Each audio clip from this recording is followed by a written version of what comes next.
As the shine sells the boot and the blossom the fruit, all you need to succeed in your plan is the proper ally upon whom to rely.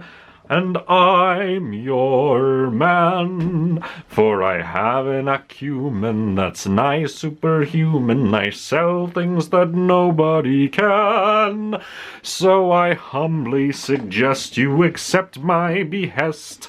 I'm your man.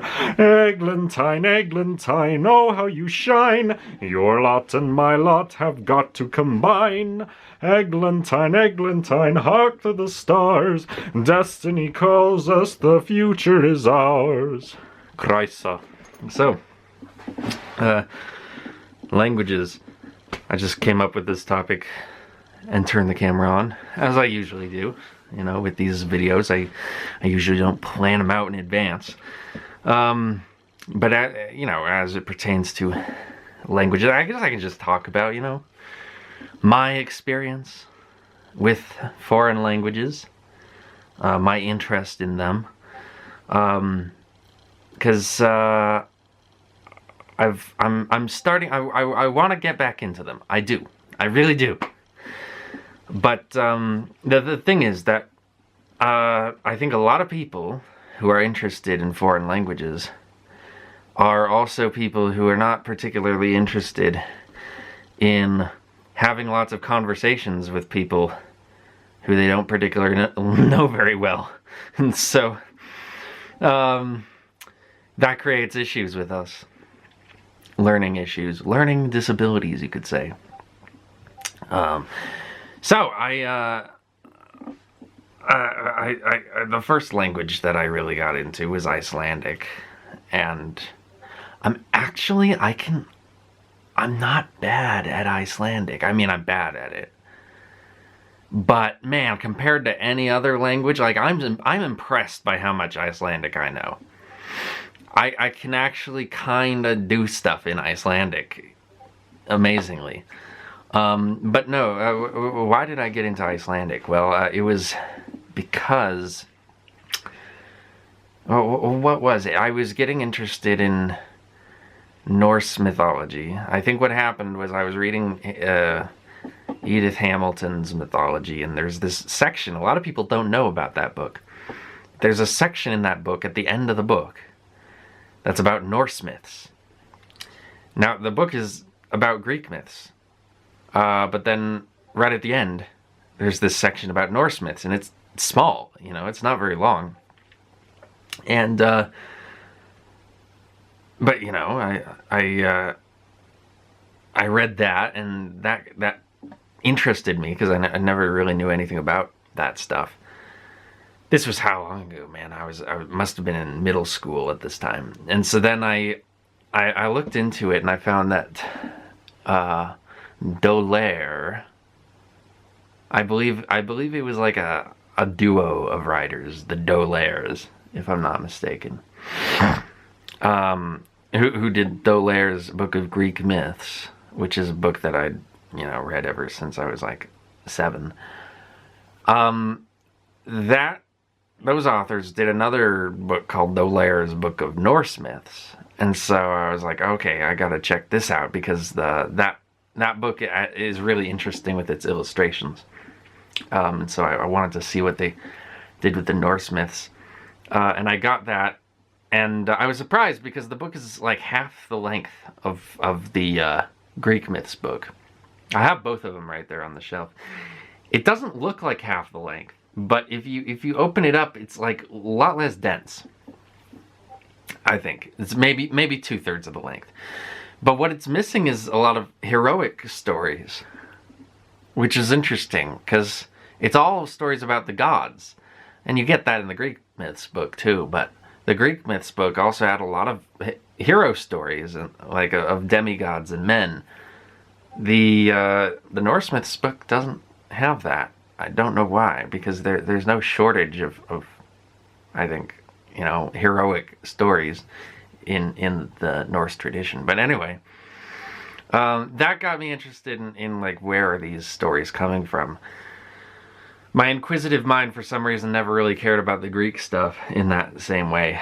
But with the Norse stuff, I thought, well, where are these stories coming from? I think I took a special interest in the Norse myths.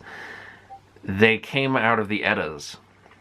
And so I looked into the Eddas, found some, whatever material I could find. At that age, when I didn't have any money to buy stuff, I couldn't buy my own books. I had to ask for these books from other people, and so I found like whatever free copy, Gutenberg Project copy of the Elder Edda. And it was a translation by Henry Adams Bellows, which was not great. And not only was the translation not all that awesome, the actual Gutenberg text was garbage, because it was full of, you know how when Gutenberg scans their books a lot of the time,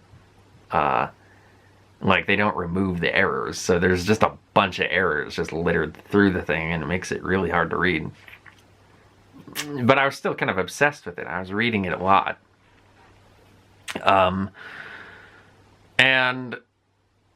And so I was getting into this Edda, the poetic Edda, and I ended up reading like the first kind of 5 poems, and especially the first one, really familiarizing myself with Völuspá.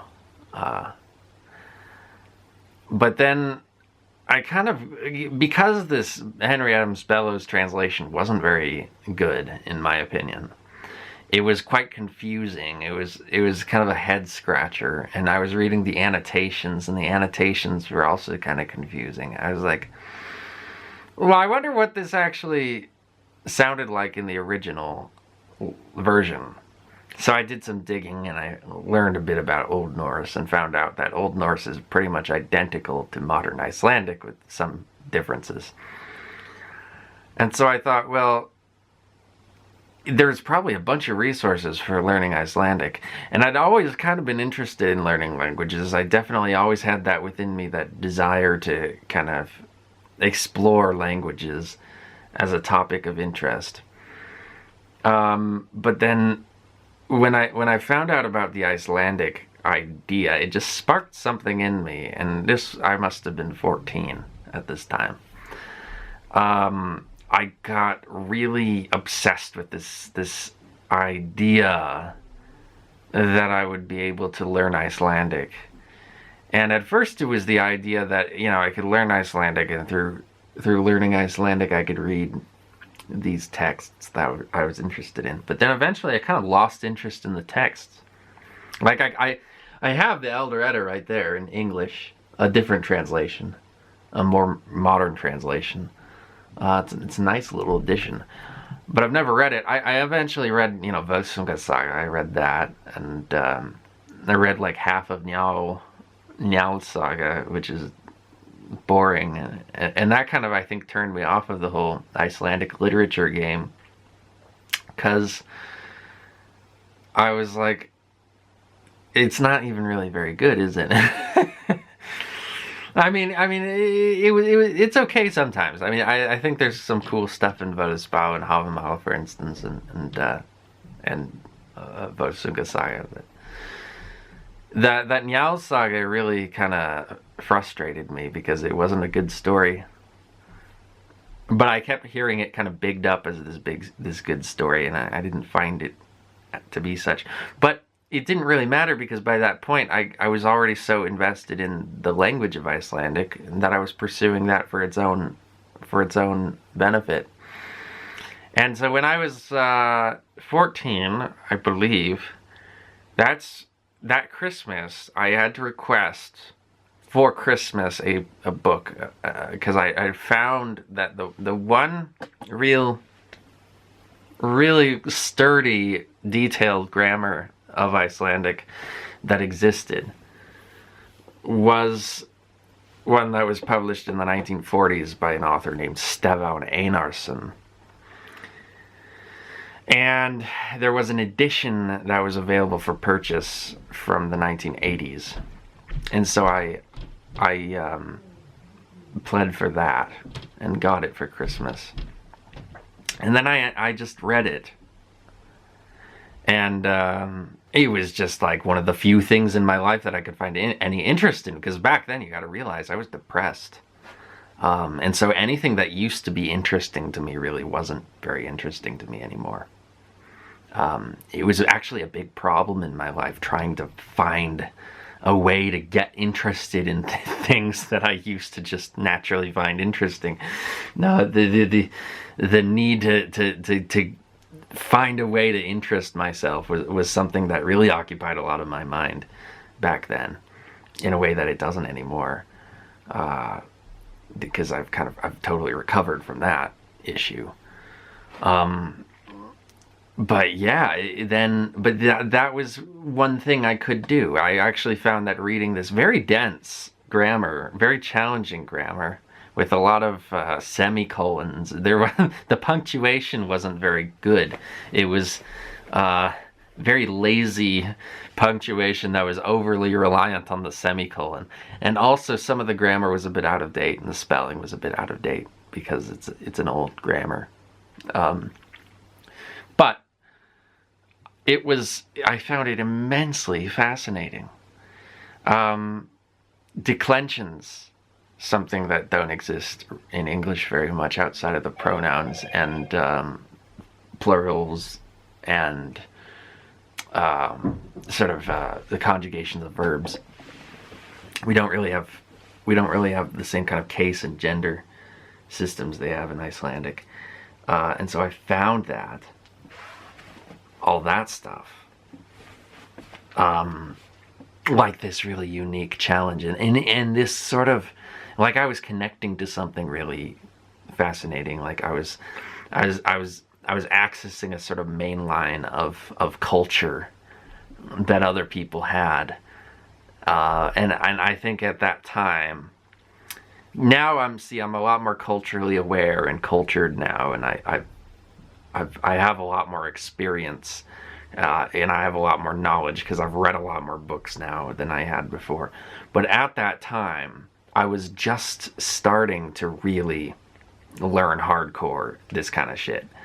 And so, getting this kind of mainline data download in my brain of this whole world that I never even really thought about, and a whole world that I didn't even really know existed, with gender and class and case, and then mood as well. Learning about the indicative mood and the subjunctive mood and even the middle voice. These things are mind-bending, and they were mind-opening. And I remember I would read that. I carried that book everywhere with me, to every class in school.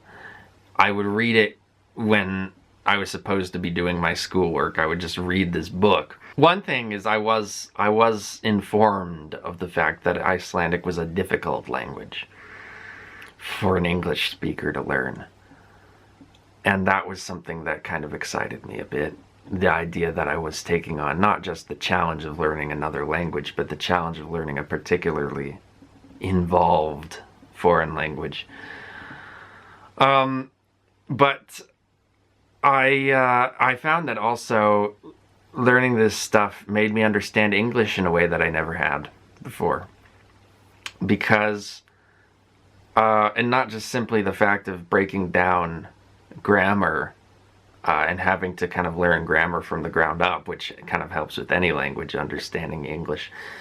But specifically Icelandic, because so much of English actually comes from Icelandic. Not just in the sense that it has a common ancestor, or a rather recent common ancestor with Icelandic being the Proto-Germanic language. Not just in that sense. I mean, that would be one thing. But beyond that, actually Icelandic, or rather Old Norwegian and Danish, were it was a language that profoundly influenced the development of English into the Middle English period. And that's something that became clear the more I read into that. And then also, a little bit later on, when I was around 16, I got interested in Scottish folk music, and I found that there were so many words in the Scottish dialect that I could find cognates with in Icelandic. And so learning Icelandic helped me understand English more, and it also helped me understand Scottish. So I read that cover to cover. I read the grammar, syntax, and then the reader. I read the reader cover to cover. And then at the back of it, there's a glossary. And so through that, I was able to get a lot of practice with the reader and the glosses and the glossary at the back. And God, it was this weird thing where you could read a sentence and not understand what it means. And then you read the words in the gloss and you understand each word individually what it means in the gloss, but then when you try to put them into the sentence again, you still can't understand what the sentence means. And it doesn't help the fact that in that book there were no English sections of the reader. There was no way to cross-reference it with an English kind of key.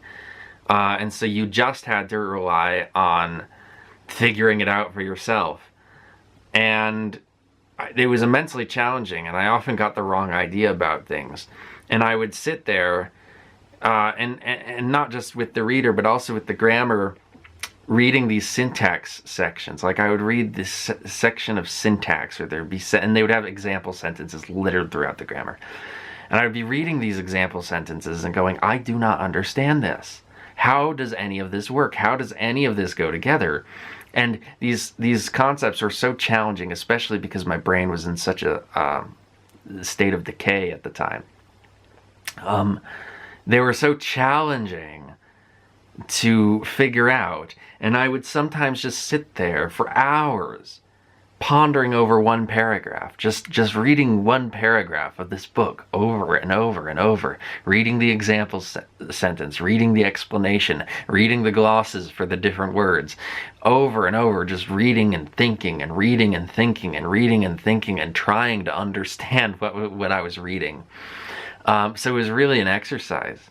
It was an in-depth exercise for me, and that was something probably I needed at that time, something to really occupy myself with and really challenge me. What matters though is I had to find something else to do with my Icelandic skills, and so I started reading other books in Icelandic. Particularly the one I finished was Alice in Wonderland, and I knew that that book had been pretty much translated into every other language. It's, you know, along with the Bible, one of the most translated books, so I figured I could find an Icelandic copy, and sure enough I did.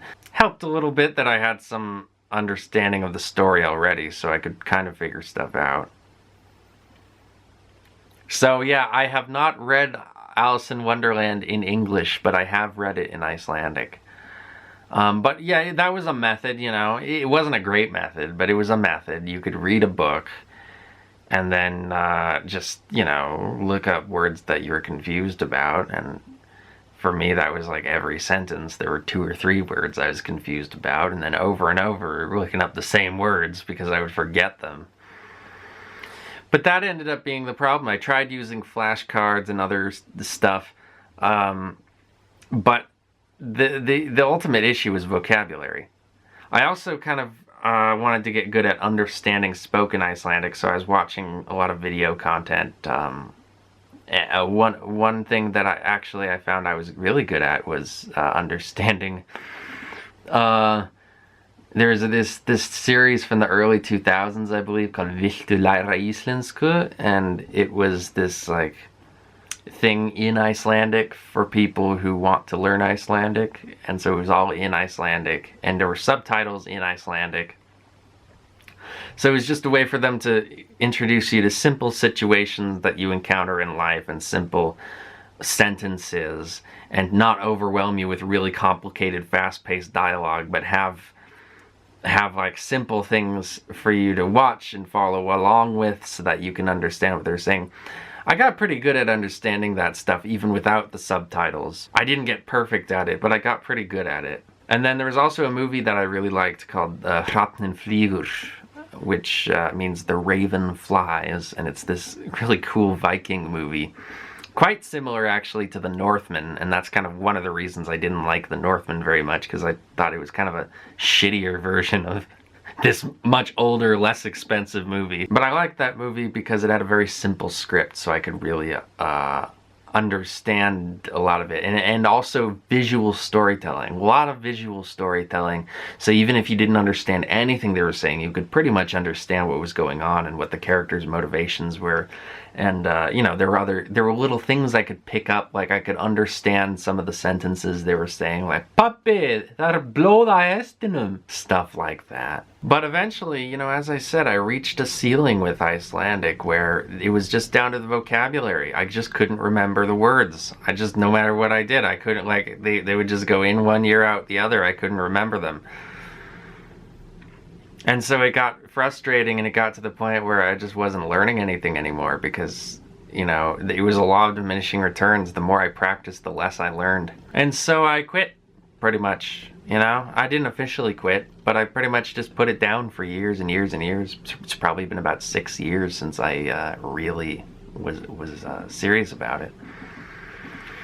But in that time, I looked at other things. Like, I did a lot of Welsh on Duolingo. I got into Welsh, which is why, you know, in addition to the Icelandic flag, there's a Welsh flag there. I know some people are confused or curious about why I have those flags there. I mean, it's as simple as that. And why Welsh? Because I was interested in Great Britain. That's pretty much it. I mean, I've always been a massive Anglophile. And so for me, getting in touch with something else British that isn't English, another British language that could kind of put me more in touch with the kind of roots of Great Britain, I thought was a very kind of spiritual experience almost. And that's kind of how that's how I get interested in languages, if I feel they can connect me to something else that interests me, really make me kind of feel more attached to whatever that thing is. So I was really interested in Great Britain, and specifically interested in Anglo-Saxon early, like post-Roman 410 to 1066 kind of deal. At that time, early on, I was really into that. And so Welsh, of course, figures very prominently in all of that history. And also I was interested in, like, the music of Dame the Bard, you know, and he was, of course, fascinated by Welsh stuff, Taliesin and all that, King Arthur, Druids, you know, learning about that kind of stuff.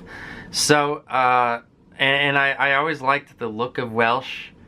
I think Welsh is an interesting sounding language. It actually has a lot of overlap in its sound with Icelandic. Like, they both have the same R pretty much, except for in Icelandic, it's often a lot more aspirated, like, and that's just, or sometimes it sounds almost like an SH, like sh, like sh.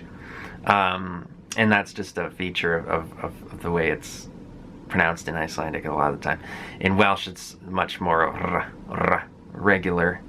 But they also have a thing, which you find it in, like, Nahuatl, the Aztec language, like Quetzalcoatl, you know, that sound, the TL, as it's represented in Nahuatl.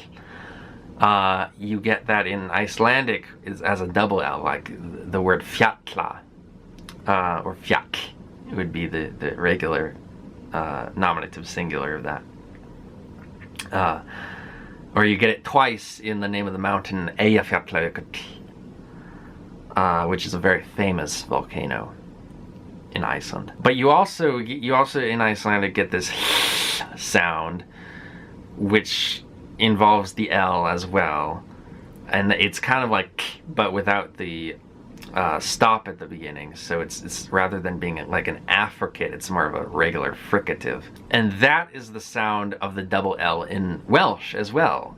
So, like the word llwyd, which means Welsh, it means gray in Welsh, Lloyd, and it's also a name, Lloyd, L-L-O-Y-D. It comes from the Welsh name L-L-W-Y-D.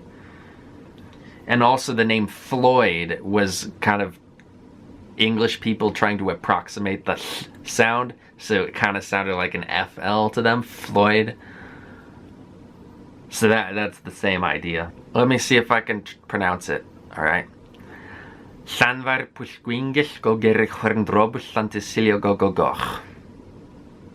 That's, I believe, how that news reporter said it. Very famous clip. But I do like the Welsh spelling. I think it's totally unique, totally interesting. There's no other language that's spelled like Welsh. Fascinating to look at, fascinating to read. And I also like Welsh grammar. It's different from Icelandic, very different. A lot of passive voice in Welsh. There's, in the stuff that I've, the kind of preliminary stuff that I've studied, there isn't a whole lot of active voice. Mutations, which are different. So Welsh doesn't have case the way Icelandic does. Instead, it has mutations, which are a much more flexible thing that affects the beginnings of words rather than the ends and middles of words, like the declensions in Icelandic. So that was a totally different kind of conjugation that fascinated me, just because it was so different. It was like nothing I'd ever seen before. But unfortunately, I never got very far into Welsh. I have a book about Welsh, and I've been wanting to read it. But you know, I did a lot of study with Duolingo. You know, I got as far as I could really motivate myself to get in that. I have issues with Duolingo. And I think my big gripe with Duolingo is just that it's boring. Which, you know, normally you would think, well, maybe your problem is just that you don't find it interesting. And it's like, no, I think languages are interesting. I just think Duolingo is boring. and it just has to do with the way it's systematized, and it repeats things over and over and over, and it kind of, I don't know, it's like simultaneously not challenging enough, and also just too slow. I want to get launched into it, and so that's why I tend to read grammars, but that can be difficult, and I don't have the same sort of that same fire in me when I was a kid studying Icelandic. I'm like really dedicated to this grammar. Don't quite have that anymore. I'm a lot more widespread. I have a lot more different things that I'm working on right now, videos. So it's hard to fit in language learning these days. The one other language that I studied quite a bit is Italian, and I don't have an Italian flag. I'd like to get a Kingdom of Italy flag for when I work on those Italy videos again. And the reason I got into Italian is just because of fascism. I wanted to be able to connect a little bit more with the country that birthed fascism, and also to be able to read stuff by, you know, like not everything by Giovanni Gentile has been translated into English, and other stuff like that. There's a lot of that stuff that, you know, is still inaccessible unless you know Italian, and so it would just be useful to have that skill to be able to kind of work my way around Italian, the language, to be able to kind of connect to the topic a little bit more. And of course, lately I've learned so much about Italian history that I didn't know a few years ago. Just basic Italian history, not even pertaining to fascism, and it's become really something I care about a lot. And so that also inspires me a great deal when learning Italian. For that, I'm kind of still in the beginning stages of that. The same as Welsh, you know, I never got far in Welsh. I never got far in Italian. So it's one of those things where I just need to find a way to kind of fit it in to my schedule more. Find a way to kind of reliably, like right now I do VEDN every day, and I've managed to fit that in pretty well because I have this obligation to do it, because I know that people will notice if I don't put out another VEDN video. I don't have that kind of thing where there's that peer pressure to do it with language learning. But I think it would be nice to be able to kind of create something of a systematized way to fit it into my day. A big part of why I've stagnated so much on languages recently is that I just forget to do it because I have other things I'm working on, videos and stuff. But I downloaded the Memrise app, and I don't know if that is a thing where like I have a free trial now and they don't tell you that you have a free trial and then it's gonna end and then you're gonna be shit out of luck. I don't know if that's how it is right now, or if it's just an ad-based thing. I'm hoping it's an ad-based thing like Duolingo. But I'm finding I like Memrise a lot more than Duolingo for Italian specifically. And one thing I like about it is that they use actual recordings of people talking in front of a camera and different people talking. And they allow you to say, hey, I've learned this phrase, I don't need to see it again in my feed. Thank you very much. And so the tool feels a lot more flexible. It feels a lot more like it's designed to help you learn in a way that you want to learn. And so that's encouraging. And so I've been wanting to work more with Memrise on Italian.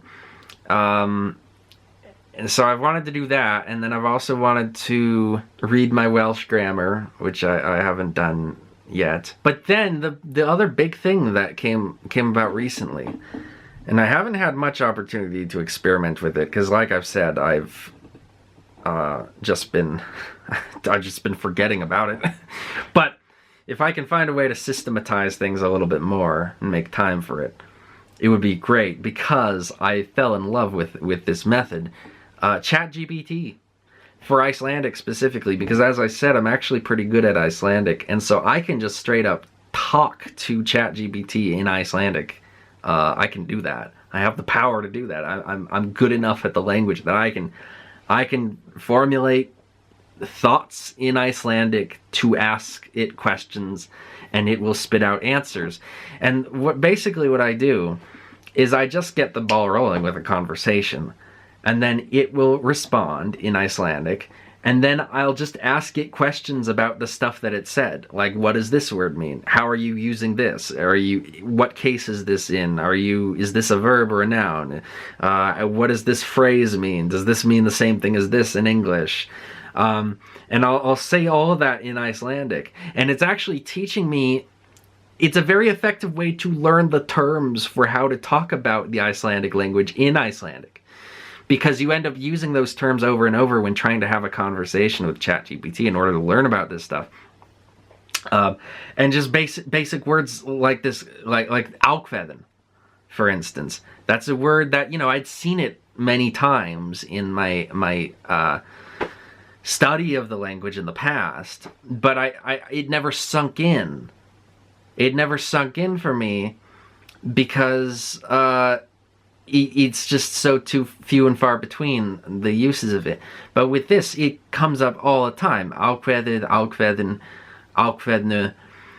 Those words come up all the time in this study because they're all always relevant to the topic we're discussing, which is the Icelandic language.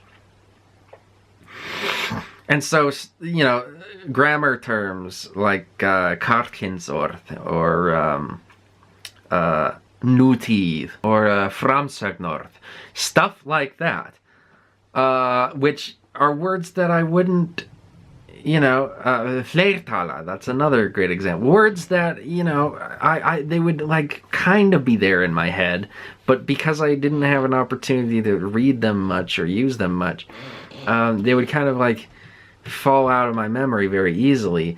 They're kind of sinking in, they're sticking to my head a lot more because I'm having to use them a lot when talking about the language. And that helps, having a good vocabulary just over the terms of the language and of the grammar itself. It really helps. But yeah, this method of being able to have conversations in Icelandic with a computer and get responses. Now, it isn't perfect because it does make mistakes sometimes. And what I find is that usually the grammar is pretty impeccable on its side, but then I'll get confused about it and I'll ask it questions about the grammar and it won't know how to answer them. And then I'll kind of convince it that it was wrong about the grammar when that's not what I'm trying to do.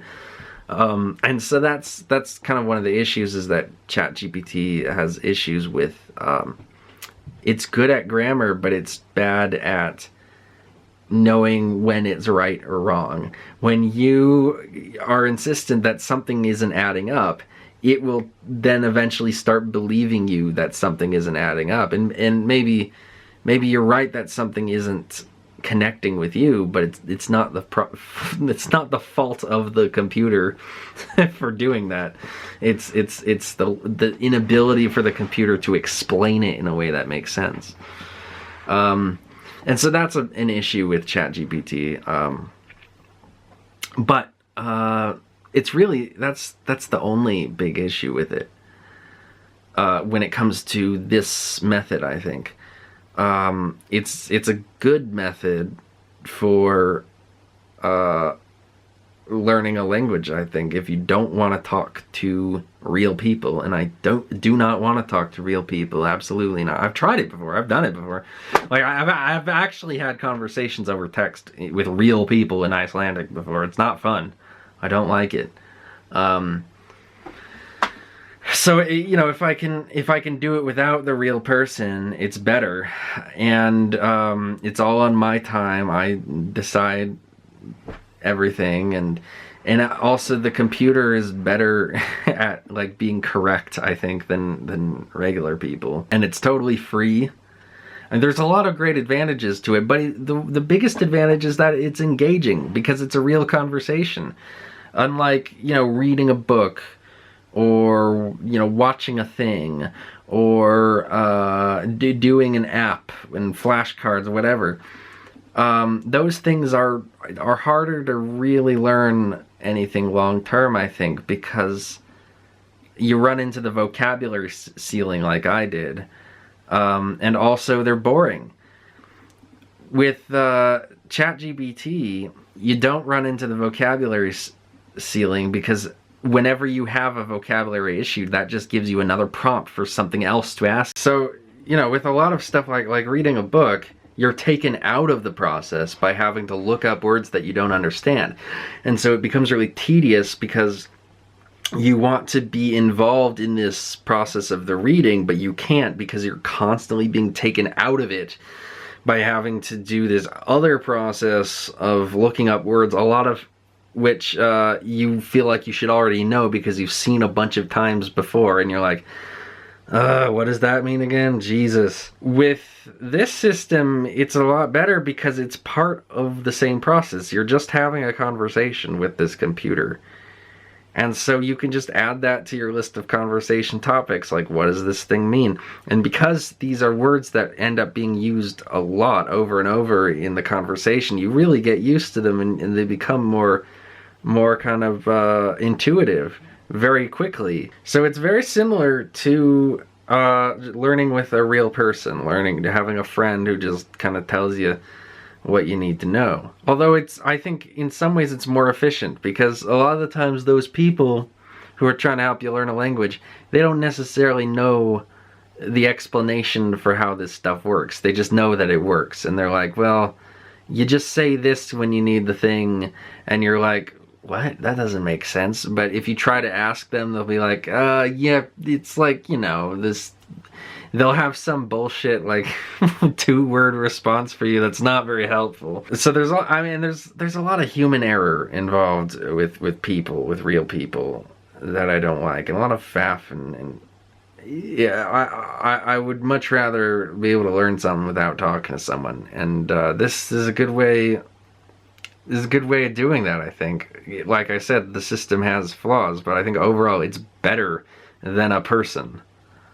Which is something that a lot of the anti-AI people don't want to hear, but that's my opinion. But yeah, I'm really excited about that. If I can find a way to fit more of that into my day, it could be really engaging. And it's the kind of thing where once I get started, I don't want to stop. Like, I just keep going and going, because the conversation just never ends, because there's always more questions for me to ask, because whatever ChatGPT spits out, usually it's going to have words that I'm unfamiliar with, phrases that I'm unfamiliar with. So yeah, I'm interested in developing that more. Really developing the Italian as well, if I can. The Welsh I don't know about really. I'm thinking I'll just, you know, read the grammar and see what I can make out of it. It's a little bit, I think mutations are harder to memorize than declensions. Because, or declensions in Icelandic. Because, with declensions there was this system where you could go, okay, is it a strong word or is it a weak word? What class is it? What gender is it? What number is it? And so if you could memorize all the categories, then you could chart them out on a table and understand it that way. And so you can systematize your memory to memorize lists of things, lists of declensions based on gender, class, blah, blah, blah. And that was how I was able to do it when I was a kid. I just read through those tables and just memorized them. I just committed them to memory. I committed the lists and the orders to memory, just going through them over and over and over and over and over in my head until I remembered them, and I could just call on the memory to be able to tell me what's what. The mutations, I think, in Welsh are a little bit different because they're a lot more random, and they're kind of like, oh yeah, this preposition will take this kind of mutation, and you know, these selections of prepositions take this mutation, but then also this thing. If it's in a certain word order, then it takes this, oh, if it follows the subject of the sentence. It's like there's no actual systematization of the like a table, like this category plus this category equals this mutation. It's not like that. It's much more just kind of free-flowing. That will be a lot harder, I think, to get used to. It's a slightly simpler system, which is good. But like, it doesn't have as many different endpoints. It only has a few different endpoints, which is good. But just all the different random variables that go into deciding which of the few endpoints it's gonna be, that's challenging. So it's a different kind of challenge. Thankfully, Italian doesn't have anything like that. Italian is a very simple language, so I should be able to get into that without much problem. But yeah, European languages, really Indo-European languages, are the ones that I'm interested in. It's not that I have anything against learning a non-Indo-European language, it's just that I don't have any reason to. I've liked the idea of doing it in the past. But it's harder, of course, if it's not Indo-European because it's not related to English. So that it's going to be naturally harder. But also there's less, often there's less reason to learn it. Because I'm not as interested in studies pertaining to other regions of the world as I am to Europe. I also took a bit of Spanish. I took one class of Spanish because I was supposed to do like a whole course, like a whole thing of Spanish for school. I've given up on getting an associate's degree. I'm gonna go straight to bachelor's, get in a totally different major, because I have a fast track program in mind for doing that, and I have a really steep 50% discount on it. And so, yeah. I'm not gonna have to learn foreign language, thankfully. Which the only problem with that is that, well, the classes at TMCC are taught by fucking morons, but also it just takes too long. Like, they expect you can't cramp it in to, you know, a couple of terms. You have to take 4 whole terms to learn this shit, and it's pointless. But I did take one term relatively recently. I think it was early this year, and it was kind of dumb. I took Spanish, but I was good at it. I was really good at Spanish because I just have so much experience with foreign languages already, and I also am very interested in etymology, which means I'm very good at picking out connections of, like, ways to memorize words based on the cognates in English. I can do that very easily, very quickly.